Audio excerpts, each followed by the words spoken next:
আজ মজুর 19তম প্রতিষ্ঠা বার্ষিক হিসেবে কেক কাটতেছে। সো দেখতে পাচ্ছেন খুবই সুন্দর করে কেক কাটছে, বিশাল বড় কেক আনছে। কোনো মানে এখানে যত মানুষ আছে প্রচুর মানুষ হয়েছে। সো এখানে সব মানুষের কেক হবে না। সো দেখতে পাচ্ছেন প্রচুর মানুষ হয়েছে, আর খুবই ভাবে সুন্দর ভাবে সেলিব্রিটি করতেছে, সেলিব্রেশন করতেছে। সো সেলিব্রেশন করে আর কেক খাবে, কেক খেয়ে কিছু মানুষের হাতে এটা তুলে দেবে, তারা অবশ্যই এটা খাবে।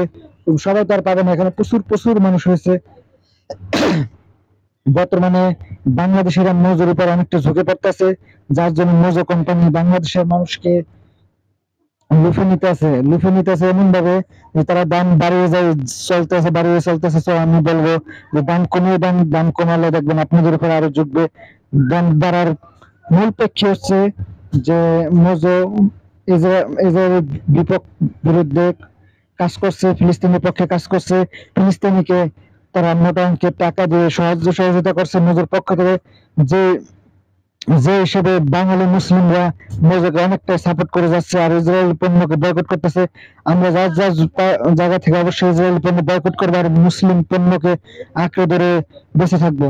সো মজুর উপরে আমরা খুবই খুবই আগ্রহের সাথে মজুর খাবো। আর কিন্তু মজুরের উচিত আমাদের দিকে তাকিয়ে তাদের দাম সীমিত করা এবং তাদের দাম কমিয়ে রাখা। যেহেতু আমরা মজুর প্রতি অনেকটাই দুর্বল হয়ে পড়তেছে আস্তে আস্তে, কারণ মজু আমাদের একমাত্র দেশি পণ্য। আরো বড় বড় উদ্যোক্তা আছে, তাদের বলবো আপনাদের আরো অনেক পণ্য তৈরি করুন, যাতে আমরা ইসরায়েলি পণ্য থেকে চিরতরে ফিরে আসতে পারি, ইসরায়েলি পণ্য থেকে আমরা চিরতরে বয়কট করতে পারি, ইসরায়েলি পণ্যকে আমরা চিরতরে বনিশ করতে পারি বাংলা জমিন থেকে। যে বাংলা জমিনে যাতে ইসরায়েলি পণ্য না চলে, সেজন্য এই বাংলা জমিনে আমাদেরই করা উচিত বিভিন্ন আইটেমের কোমল পানীয় দ্রব্য তৈরি করা উচিত, যাতে আমরা ইসরায়েলি পণ্য থেকে চিরতরে ফিরে আসতে পারি।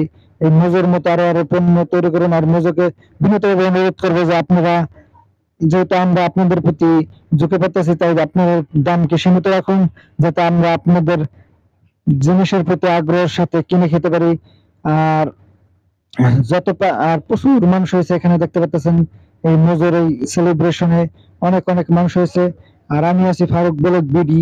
তো এর সাথে আপনারা অবশ্যই অবশ্যই যুক্ত হয়ে যাবেন আর এই ভিডিওটা দেখবেন পুরোপুরি। খুবই সুন্দর একটা ভিডিও। আর এটা হলো রাত্রে সেলিব্রেশন করা হয়েছে, তাই ভিডিওটা একটু অন্যরকম হয়েছে। সো লাইটিং অনেক সুন্দর করে করছে এরা, লাইটিং যত যা করা দরকার মজু কোম্পানি করছে। দেখতে পাচ্ছেন বিশাল বড় কেক জনগণের হাতে তুলে দিতেছে, এবং সব জনগণের তো আবার কেক সম্পূর্ণ হবে না, কারণ কেকের তুলনায় মানুষ অনেক অনেক বেশি। এখানে প্রচুর মানে পুরো জায়গাটা জুড়ে শুধু মানুষ আর মানুষ। মানুষ হাঁটার চলার কোনো পথ খুঁজে পাইতেছে না এখানে, এখানে এত মানুষ ভিড় করতেছে। সো এখানে শিল্পী ইস্যু আসছে। সো দেখতে পাচ্ছেন খুবই মানে খুবই সুন্দর, দেখতে পাচ্ছেন মানুষে ভরপুর। আর উপরে লাইটিং অনেক সুন্দর, লাইটিং ব্যবস্থা করছে, দেখার মতো একটা জায়গা এই রবীন্দ্র